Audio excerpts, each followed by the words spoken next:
Princess Zara of the Luminari race sat alone in her royal chambers, watching the twin moons rise through the crystal dome ceiling. Her long silver hair floating around her shoulders in the low gravity, her luminescent purple skin glowing softly in the dim light, her 6 fingers tapping impatiently on the armrest of her floating chair. Zara was tired of being alone. The 15th suitor had just rejected her, claiming her intelligence was too intimidating, and her status too high for any male. On her planet, to feel comfortable, the Luminari valued harmony above all else, and no male wanted a partner who might outshine them, especially one who stood to inherit leadership of their entire star system. Her communication device chimed, and the holographic face of her closest advisor, Lyra, appeared. Advisor. "We must consider alternative options," said Zara, her voice melodic, yet firm. "What alternatives does your highness suggest?" asked Lyra, her expression careful. The humans replied. Zara, her 4 eyes blinking in sequence. "Their species has been observing us for decades. They seem adaptable, intelligent, and some of them might appreciate a partner of my capabilities rather than feeling threatened." Lyra looked shocked. "Your highness, the humans are primitive. They have barely mastered interplanetary travel. Their society is chaotic, their customs strange. They value emotion over logic. That is exactly why they interest me," said Zara. Rising from her chair, her slender 7-foot frame moving gracefully across the room, "I have studied them. They value diversity of thought, they celebrate achievement regardless of gender, and their adaptability is remarkable. I want a partner who sees me as an equal, not as a threat to their status. But your highness, the council will never approve." "I am not asking for approval," announced Zara. "I am informing you of my decision tomorrow. I leave for Earth." Lyra tried one last time to reason with her princess. "The humans might fear you. They might capture you. For study, they might even try to harm you." Zara smiled, her expression softening. "I have observed one human in particular, a scientist who studies the stars. Her mind is brilliant, her curiosity boundless. She has even detected signals from our world that others of her kind dismissed. I believe she will understand." The next morning, Zara boarded her personal vessel against the direct orders of the Royal Council, her small craft equipped with advanced cloaking technology and translation systems. She had studied Earth languages for years, particularly focusing on something called English, which seemed to be widely used among scientists. As her ship left the atmosphere of her homeworld, Zara felt a strange mix of fear and excitement. No Luminari had ever directly contacted humans before. Her people preferred to observe from a distance, believing that less advanced species should develop without interference until they reached a certain technological threshold. The journey would take several Earth days, even with her advanced propulsion systems giving Zara time to review her research on human courtship rituals. They were fascinating and bewildering. At the same time, humans based their mating decisions on something called love, which seemed to be an emotional state, rather than a logical assessment of genetic compatibility or political advantage. The more Zara studied human relationships, the more intrigued she became. They formed bonds based on shared experiences, mutual attraction, and emotional connection, concepts that were considered primitive on her world, where marriages were carefully arranged to maintain social harmony and genetic diversity. Perhaps what the Luminari considered primitive was actually something they had lost over millennia of technological advancement and social engineering: the capacity for deep emotional connection, the willingness to take risks for another, being the ability to choose based on desire rather than duty.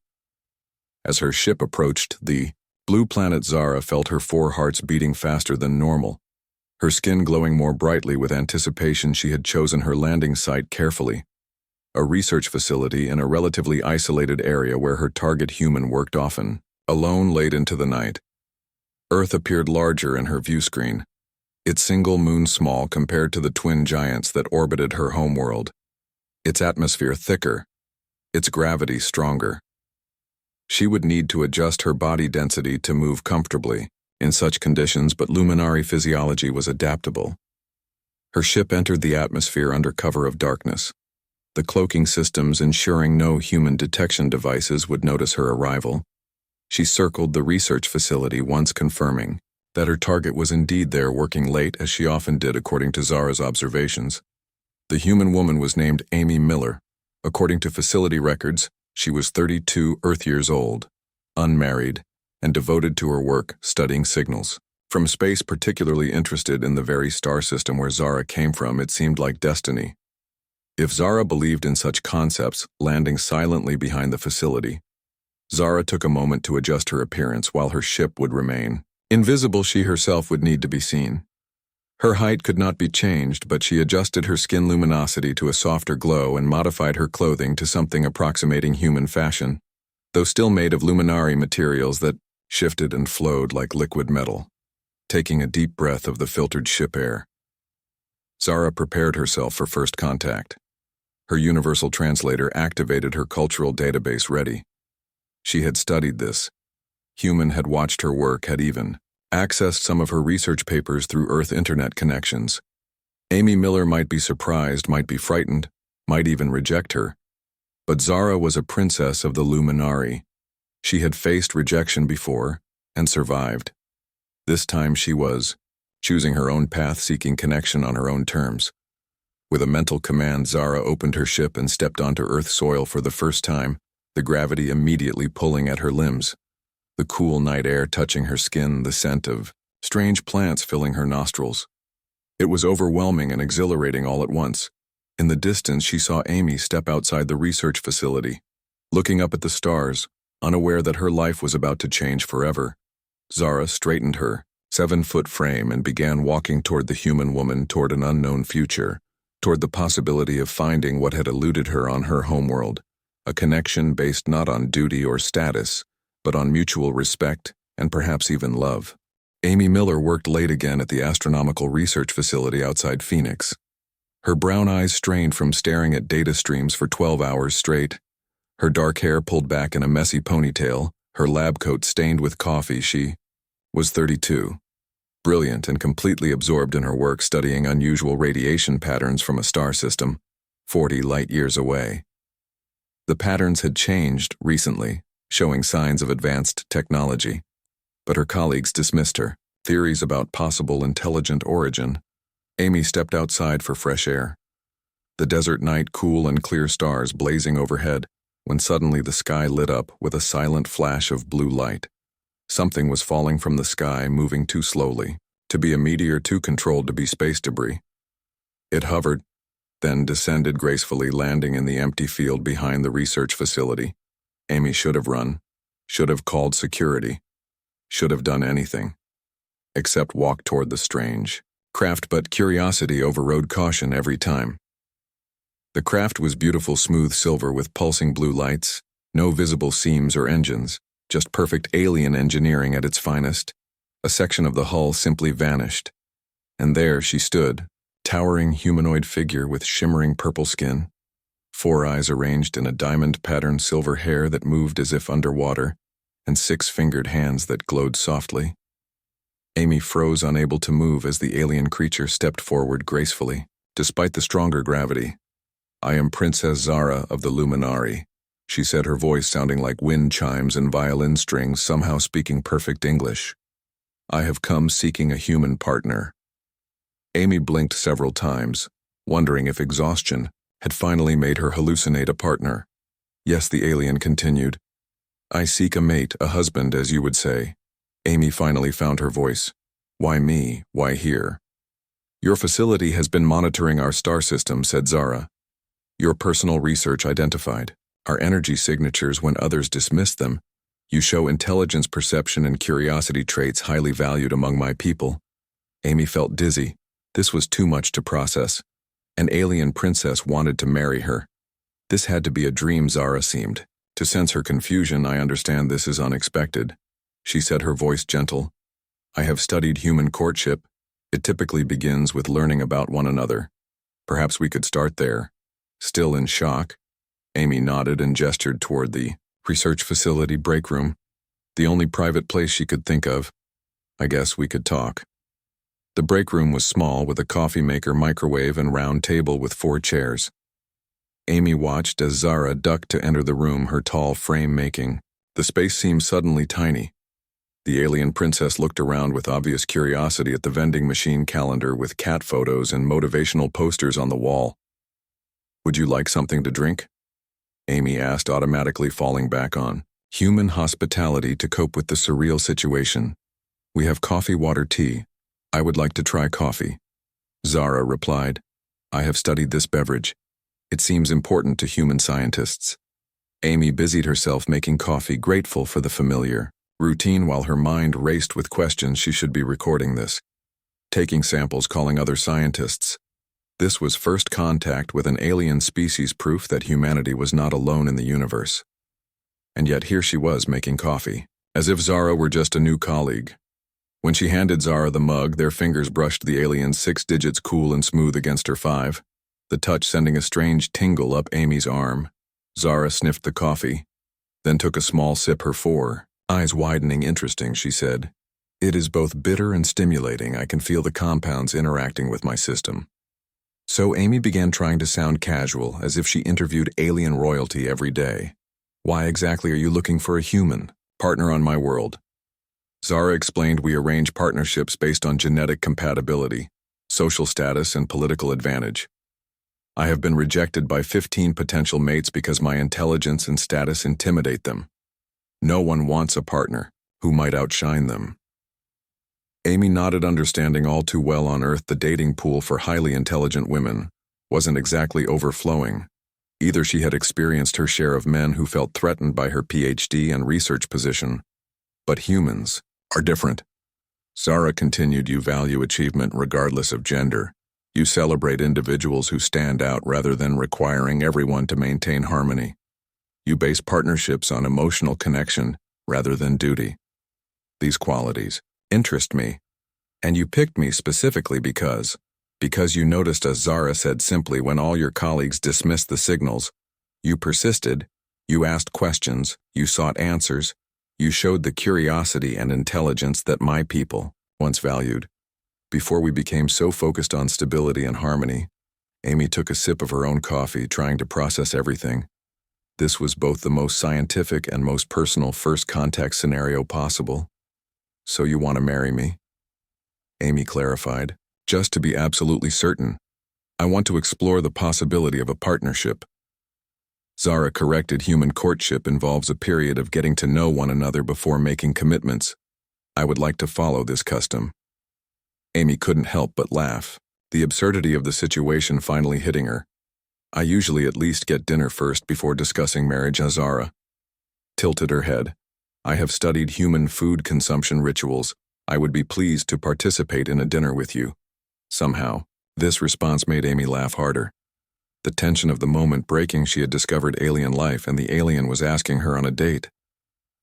For the next few hours they talked, Zara explaining Luminari culture, their advanced technology, their long lifespans, their carefully structured society, where harmony was valued above all else, where innovation had slowed as comfort increased, where partnerships were arranged for advantage rather than affection.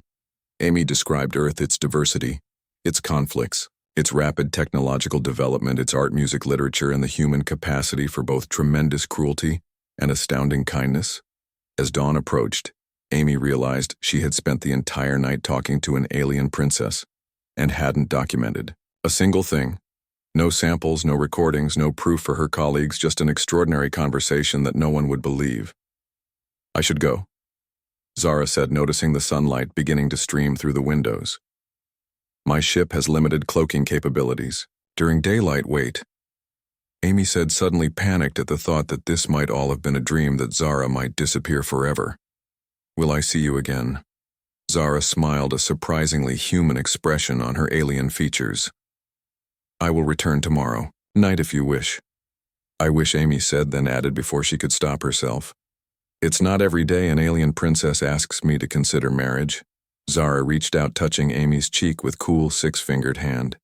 "It is not every day. I defy my entire society to seek connection with another species."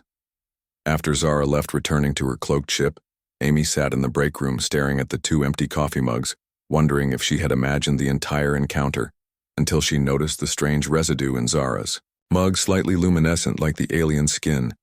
She carefully collected a sample, her scientific mind finally engaging after hours of emotional overwhelm. This was proof, this was evidence, this was the discovery of a lifetime. But as she prepared to analyze the sample, Amy hesitated, remembering Zara's trust, her vulnerability, her risk in coming to Earth. If Amy announced this discovery, would it put Zara in danger? Would Earth governments try to capture her? Would the Luminari punish their princess for unauthorized contact? With a sigh, Amy put the sample in her private locker instead of the lab. She would keep Zara's secret for now, at least until they knew each other better, until they decided together what this contact should mean for their two species. For the first time in her scientific career, Amy chose connection over discovery, chose emotion over logic, perhaps becoming more Luminari, while Zara, by defying her society, became more human. Over the next weeks, Amy and Zara spent every possible moment together. Amy introduced Zara to human culture, music, food, art, and emotions, while Zara shared knowledge of advanced physics, interstellar travel, and Luminari philosophy. The research facility became their secret meeting place, with Amy covering for Zara's presence, claiming she was a visiting researcher from overseas. The other scientists too busy with their own work to question further. Zara learned that humans valued emotional connection over political alliances, that love was considered essential for marriage, that humans chose partners based on compatibility, not status or advantage. Amy learned that Luminari lived for centuries, that they valued knowledge above all else, that their society had eliminated war, poverty, and disease millennia ago, but had also lost something vital: passion, spontaneity, the joy of uncertainty. "What fascinates me most about humans," said Zara one evening as they watched the sunset from the roof of the facility, "is your resilience despite your short lives, your fragile bodies, your limited technology. You never stop trying, never stop dreaming, never stop reaching for the stars." "We have to dream," said Amy. "It's what keeps us going, knowing there is always something more to discover, to understand, to become." "That is what my people have forgotten," said Zara, her four eyes sad. "We have become stagnant, perfect but unchanging. We need the human spirit to remind us how to grow." Their first kiss happened under a meteor shower. Zara's skin cool against Amy's, their biochemistry different but compatible enough, their hearts beating in different rhythms, but somehow finding harmony as they grew closer. Amy began to worry about the future. Zara was a princess with responsibilities to her people. She could not stay on Earth forever, and Amy could not abandon her research, her home, her entire species. Yet the thought of being separated became increasingly painful. "I wish we could find a way for our worlds to know each other," Amy said one night as they lay side by side on the desert sand stargazing. "Not just you and me, but all humans and Luminari. We could learn so much from each other. It would be dangerous." Zara replied, "The Council fears change. Fears chaos. Fears that human unpredictability would disrupt our harmony." Amy turned to look at her. "Perhaps your society needs a little disruption, a little chaos to start growing again." Zara was quiet for a long moment. "Perhaps you are right," she finally said. "But the Council would never agree to open contact. They might even try to erase all evidence of our meetings, including you." Chill ran through Amy at the implication. "They would harm you for seeing me. They would recall me permanently." "Certainly," Zara said. "They might even modify my memories. They have such technology." Amy sat up, alarmed. "Then we should stop this now." "I don't want you to be hurt." Zara reached for her hand. "No," she said firmly. "I chose this. I knew the risks. I accept them. What we have discovered together is worth fighting for." "But how can we fight an entire advanced civilization?" "With truth," Zara said simply, "with evidence of what is possible between our species, with proof that difference can create strength rather than weakness." The next night, Zara brought Amy a gift, a small crystal that glowed with soft blue light. "This contains knowledge," she explained, "basic Luminari science, history, art. Things your people could understand without technological harm. It is my gift to humanity through you." Amy held the crystal carefully, understanding its significance. It was both a treasure and a burden, knowledge that could transform human science, advance Earth technology by centuries perhaps, but also evidence that could put Zara at risk. "I cannot accept this without giving something in return." Amy said, "What can I possibly offer that your civilization doesn't already have?" Zara touched Amy's cheek. "You have already given me what my people have lost: wonder, joy, the courage to question, to challenge." To grow, their relationship deepened over months.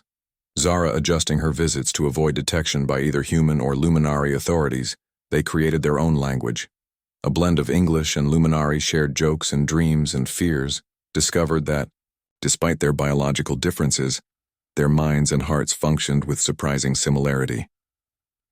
Amy introduced Zara to her favorite books, music, films, showing her the creativity and imagination that humans had developed, despite or perhaps because of their shorter lives, more challenging environment, and turbulent history. Zara taught Amy advanced equations, theories of reality, that human science had not yet discovered, methods of meditation that allowed for deeper consciousness and awareness. They began to imagine a future together, perhaps on a neutral planet, perhaps with Zara abdicating her royal position, perhaps with Amy becoming an ambassador, if their species ever acknowledged each other officially. But the secret became harder to keep. Amy making breakthroughs in her research that she couldn't fully explain to colleagues, Zara missing important council meetings to extend her time on Earth, both of them knowing that discovery was inevitable. The first sign of trouble came when Amy noticed unusual equipment being installed at the research facility. New security protocols implemented, government officials visiting late at night. "Someone has noticed the energy signatures from your ship," Amy warned Zara. "They are looking for you." Zara grew concerned. "I have been careless, allowed my ship's cloaking to weaken during our times together. The council may also have detected my repeated journeys." They agreed to be more cautious, meeting less frequently, changing locations using Zara's technology to mask their communications, but both sensed that their time together might be limited, that forces beyond their control were closing in. One night, as they shared a quiet moment in Amy's small apartment outside the research complex, they heard the distinctive sound of helicopters overhead, vehicles surrounding the building. "They found us," Amy whispered, her heart racing with fear. "Are they your people or mine?" Zara moved to the window, peering carefully through the blinds. "Humans," she confirmed. "Military. From their vehicles and weapons." Amy felt sick with fear they would capture Zara, study her, perhaps harm her in the name of national security or scientific advancement. "You must leave now," she urged, pressing Zara's communication device into her hand. "Return to your ship, go home where you'll be safe." "I will not leave you behind," Zara said firmly, taking Amy's hands in hers. "Come with me." "But I can't breathe your air, survive on your world. My ship can sustain you," Zara assured her. "I have technology that can adapt your biology, gradually allow you to live comfortably among my people." Amy hesitated, torn between fear and hope, between the familiar world of Earth and the unknown promise of the stars, between safety and love. The sound of boots on the stairs decided for her they were coming. They would separate them. Imprison Zara, study her like a specimen. "I will come with you," Amy said, grabbing only her research tablet and the crystal Zara had given her. "But we must hurry." Zara activated her personal cloaking, device extending its field to cover Amy as well. They moved silently past the armed soldiers now breaking down the apartment door, slipped down the emergency stairs and into the night. They ran across the desert toward where Zara's ship waited, hidden, Amy struggling to keep up with Zara's longer strides, the sound of alarms and vehicles in pursuit. Just as the ship came into view, uncloaking at Zara's command, a bright light appeared in the sky above them, but not from the pursuing humans. "The Luminari have found us too," Zara said, her voice tight with fear. "The council has sent enforcers." Amy looked from the approaching human vehicles to the descending Luminari ship. They were caught between two worlds, neither of which would accept their union. "What do we do now?" she asked. Zara squared her shoulders. "We stand together," she said. "We show them what is possible when different worlds meet, not in fear but in love," as both human and Luminari forces closed in. Amy and Zara stood hand in hand, the princess and the scientist facing an uncertain future together. But trouble was brewing. The Luminari Council had tracked Zara's unauthorized journey to Earth, had monitored her growing relationship with the human, and had decided such a union threatened their carefully ordered society. A fleet of Luminari ships appeared in Earth's orbit, causing global panic. Government scrambled, military forces were mobilized. Chaos erupted exactly as the Luminari had feared. Contact with humans would bring. Amy and Zara stood together as the council representatives landed, demanding Zara's return, threatening Earth with advanced weapons that could easily destroy the planet. "This is why we avoided contact with humans," said the council leader. "Your species is too emotional, too reactive, too dangerous." Amy stepped forward, facing beings with technology thousands of years beyond her understanding, yet somehow unafraid. "You call us dangerous," she said, her voice steady. "But we are not the ones threatening to destroy a planet over the choices of two individuals who harm. No one who only seek to learn from each other and grow together. Your fear of change of difference is the real danger here, not humanity." The council leader was taken aback by her boldness. No Luminari would dare speak so directly. Princess Zara joined. "Amy, your society sends probes to observe other species, yet you refuse to truly know them. You collect data but miss wisdom. You have technology but have forgotten compassion. I choose to stay with Amy not just as my partner, but as my teacher." Murmur ran through the council, their perfect composure shaken by this unexpected defiance. The human military surrounding them held their weapons ready but uncertain, their orders unclear. In this unprecedented situation, Amy recognized her research director. Among the officials, his expression a mix of betrayal and wonder. Dr. Linda Warren stepped forward from the human side. "I believe we should listen to what they have to say before making any decisions that affect both our worlds." The Luminary Council leader turned four cold eyes toward the human scientist. "Your species is not ready for contact. You lack the unity, the stability, the technology to join the galactic community." "Perhaps," Linda replied, "but we have something you seem to have lost, the ability to adapt, to grow, to see potential rather than just risk." The standoff continued, tension building, Zara and Amy still holding hands between the two forces, each representing a different world, a different approach to life. Amy suddenly realized what needed to be done, pulling the crystal Zara had given her from her pocket. She held it up so both sides could see. "This contains knowledge," she announced, "Luminari history. Science, art freely given out of love and hope, not fear or advantage. It represents what could be possible between our species. Not conflict but exchange, not dominance but partnership." The crystal glowed more brightly, as if responding to her words, casting blue light over the faces of humans and Luminari alike. "I propose an exchange program." Amy continued, "A small controlled meeting of minds where your scientists and ours can learn from each other, where we can build understanding before making any permanent decisions about official contact." "Impossible," said the council. "Leader, humans are too unpredictable, too emotional, too much like you used to be." Zara interrupted. "Before fear of change became your guiding principle, before stability became stagnation, before harmony became uniformity." The council members looked at each other, uncertainty in their posture. The human officials similarly conflicted, neither side wanting conflict, but neither willing to back down. "Look at us," Amy said, gesturing between herself and Zara. "Different species, different worlds, different biologies, and yet we found common ground. We found connection. We found hope for something better than isolation. If we could do it, surely our peoples can too." One of the Luminari Council members stepped forward. "You speak well for a primitive species," she said to Amy. "Perhaps there is merit in a limited, controlled exchange as you suggest." The human officials conferred among themselves. Then Linda spoke. "We would be willing to establish a secure facility for initial scientific and cultural exchange, with appropriate safeguards for both sides." Both groups retreated to discuss terms, leaving Amy and Zara still standing together in the middle ground. "Do you think this will work?" Amy whispered. "It must," Zara replied. "The alternative is either permanent separation or conflict. Neither is acceptable." Hours passed as the negotiations continued. Amy and Zara answering questions from both sides, explaining how they had bridged their differences, what they had learned from each other, how understanding had replaced fear.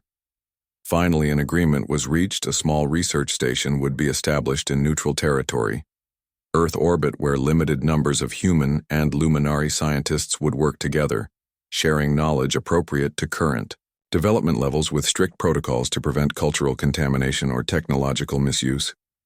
And what of the princess and the human, asked the council leader. Their unauthorized contact initiated.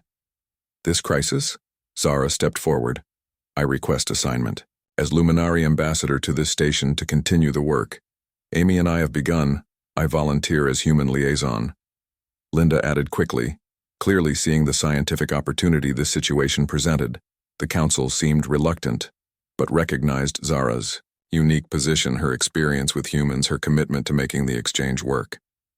What about us, Amy? Asked Zara quietly as the officials finalized details. Will we still be together? Zara squeezed her hand. The station will be our home at least. For now, neither fully human nor fully Luminari, but something new. Something shared. The next months passed in a whirlwind of preparation. Amy working with human scientists to prepare for contact, Zara coordinating with the Luminari Council, both of them fighting for the vision they shared, a future where their peoples could learn from each other. The orbital station took shape, a marvel of combined technology with sections adapted for both species' environmental needs and shared spaces where interaction could occur. News of the alien contact spread across Earth, causing both excitement and fear, religious upheaval, philosophical debate, scientific celebration, and political maneuvering. Exactly the chaos the Luminari had feared, but also exactly the growth and adaptation that humans excelled at. The day finally came when the first official delegation would travel to the station. Amy among them, her heart racing with anticipation at seeing Zara again after weeks of separation while the preparations were completed. The shuttle journey to orbit gave Amy time to reflect on how much had changed in such a short time. Her quiet life as an astronomer transformed by love into something extraordinary. She had become a bridge between worlds, a symbol of possibility. The station came into view through the shuttle windows, a beautiful blend of human and Luminari design, graceful curves and practical angles working together much like the species who created it. As the airlock cycled, and the human delegation entered the station. Amy searched the greeting party for Zara, finding her tall purple form standing slightly apart. Royal even in the simple uniform of the exchange program. Their eyes met across the room. Human brown to Luminari, quadruple silver, the connection between them visible to everyone present. Welcome to Unity Station, said Zara. Her voice formal but her eyes warm, the first step toward understanding between our peoples. As the officials exchanged greetings and began the tour, Amy and Zara finally had a moment alone in a viewing chamber overlooking Earth. I missed you, Amy whispered.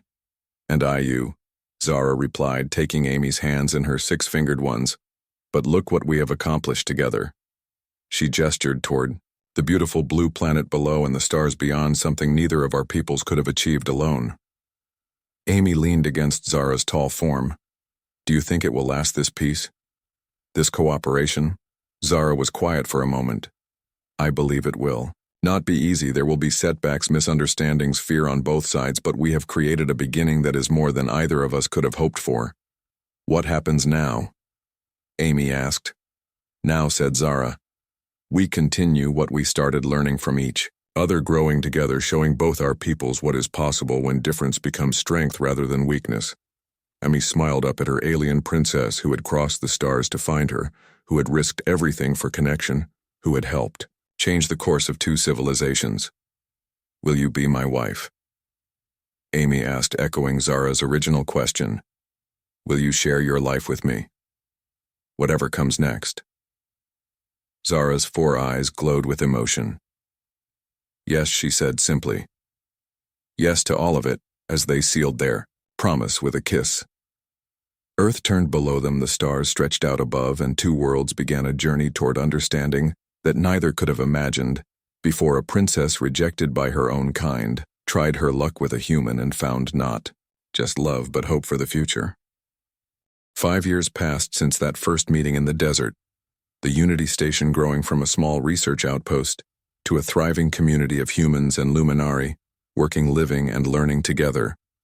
Amy and Zara stood at the center of it all, their relationship. A living example of what was possible when different species chose understanding over fear, connection over isolation. Their union celebrated in both worlds as the beginning of a new era. The exchange program expanded carefully with small groups of humans visiting Luminary worlds and Luminary representatives exploring Earth. Both sides growing through the challenge of embracing difference. Amy adapted to Luminary biology through treatments developed by their medical experts. Her lifespan extended. Her resilience improved while maintaining her essential humanity. Her unique perspective that had drawn Zara to her in the first place. Zara learned to embrace human spontaneity, emotion, and creativity, qualities once considered primitive by her people but now recognized as valuable, balancing the order and harmony that had become too rigid, too limiting. Their wedding ceremony, performed in orbit visible from both Earth and the nearest Luminary colony world, became a symbol of possibility broadcast to billions on both planets, the princess and the scientist who had found each other across the stars. Now they stood together on the observation deck of Unity Station, watching as the newest group of exchange students arrived. Young humans and Luminary who would study together, creating the next generation of understanding. "I still can't believe how far we've come," Amy said, leaning against her wife, the initial 7-foot height difference between them, reduced by Amy's treatments, and Zara's adaptation to Earth gravity, making them more physically compatible without erasing their unique traits. Zara wrapped an arm around Amy's shoulders. "When I left home that first time, defying the council, seeking a partner who would see me as an equal, I never imagined we would change history." Amy laughed. "Remember how you asked, 'Will you be my husband?' Not understanding human gender terminology." Zara smiled, the expression now natural on her Luminary features. "I had studied your language, but missed many cultural nuances. It seems appropriate that our relationship began with a misunderstanding, yet led to the greatest understanding between our peoples." Dr. Linda Warren, now the human director of the exchange program, approached them. With a young Luminary at her side, Ambassador Zara, Dr. Amy. She greeted them formally, though her eyes were warm with friendship. "I'd like you to meet Nori, one of our most promising students." The young Luminary bowed respectfully. "It is an honor to meet you both. Your story inspired me to join the exchange program. Nori has developed a fascinating theory about combining Luminary energy technology with human creativity." Linda explained, "one that could benefit both our worlds." Amy and Zara listened as the young researcher explained their idea, seeing in this next generation the future they had hoped for when they first stood together between two worlds, refusing to choose one over the other. Later that evening, in their private quarters, a blend of human comfort and Luminary efficiency, Amy showed Zara her latest project, a history of first contact told from both perspectives, drawing on personal experience, official records, and interviews with those who had been present. "Do you think anyone would have believed us if we'd told them on that first night what would come of our meeting?" Amy asked. Zara laughed. "I doubt it. I certainly didn't foresee becoming an ambassador, creating a cultural exchange program, and helping design an orbital station. When I landed behind your research facility," Amy touched the crystal pendant she always wore, Zara's first gift to her, now a symbol of their union. "It was worth every challenge, every fear, every moment of doubt." Their conversation was interrupted by a call from Earth. Amy's sister Kate appearing on the communication screen, her face excited. "Amy, Zara. Congratulations," she burst out. "The council approved it. The first Luminary Cultural Center on Earth will open next month in Phoenix. They want you both to attend the ceremony." This news represented years of work slowly building trust between the species, moving from scientific exchange to cultural understanding, from fear to curiosity to acceptance. And the Luminary High Council has approved the first human cultural center on our homeworld. Zara added equality in all things, as we've always insisted. Kate beamed at them. "You two started something amazing. You know that? Right when they teach history centuries from now, they'll talk about the princess and the scientist who changed two worlds." After the call ended, Amy and Zara stood at their viewport, watching Earth turn below the lights of cities twinkling through breaks in the clouds, while in the distance the faint glow of the nearest Luminary colony was just visible, a small bright point among the stars. "Remember when you asked me if I would be your husband?" Zara said. With amusement, Amy laughed at the memory. "I was so shocked I could barely speak. I thought I was hallucinating from overwork, and now look at us." Zara gestured to their shared quarters, the station around them. The growing relationship between their worlds, all from that one moment of courage. It wasn't easy. Amy acknowledged, there were times I thought we'd fail, times. The council nearly ended the program, times Earth governments threatened to withdraw. But we persisted, Zara said, because what we found together was worth fighting for. Amy took her wife's 6-fingered hand in her 5-fingered one. The physical difference. Between them now a symbol of strength rather than incompatibility. Love finds a way even across the stars. They were interrupted by another call, this time from the Luminari homeworld. Zara's former advisor, Lyra, now a strong supporter of the exchange. "Program, Your Highness," Dr. Amy Lyra began formally, before breaking into a smile. "The educational exchange has been approved. 20 human students will begin studies at the Luminari Academy next season, with 20 of our students attending Earth universities." This had been their dream for years, moving beyond scientific and cultural exchange to true integration, building a generation who would see both worlds as home, who would carry forward the work they had begun. After finishing their calls, they prepared for the diplomatic reception scheduled that evening. Representatives from 3 Earth nations and 2 Luminari provinces gathering to discuss the next phase of cooperation as they dressed Amy in a blend of Earth formal wear and Luminari materials. Zara in traditional royal garments modified for human aesthetic appreciation. They caught each other's eyes in the mirror. "Will you be my partner in this next challenge too?" Zara asked, echoing her first question but with new meaning now. "Always," Amy replied, "as I have been since the night you landed in that field." They entered the reception hall together. The princess and the scientist, the Luminari and the human, the unlikely pair who had shown 2 worlds. That difference could be strength, that fear could become hope, that love truly could cross the stars. Delegates from both species greeted them with respect. The story of their meeting now legendary, their commitment to each other and to peace between their peoples, an inspiration, their willingness to stand together when both worlds would have separated them. A testament to courage, Ambassador Zara, Princess of the Luminari. Dr. Amy Miller of Earth announced the ceremonial guard as they took their places at the center of the gathering, looking out at the faces before them, human and Luminari together, talking, sharing, learning, growing. Amy squeezed Zara's hand gently. "When you asked, 'Will you be my husband?' that night in the desert, did you ever imagine it would lead to this?" Amy whispered. Zara smiled, her 4 eyes warm with love. "I hoped for connection, for acceptance, for someone who would see me as I am, not just my title or my status. I found all that, and more. I found a future neither of our worlds could have imagined alone." As the reception continued around them, they shared a private moment of gratitude for that first night when a rejected princess tried her luck with a human and changed the course of 2 civilizations forever. The rejected princess had found not just a wife, but a partner in creating something new, something hopeful, something that would outlast them both, a bridge between worlds built on the foundation of love.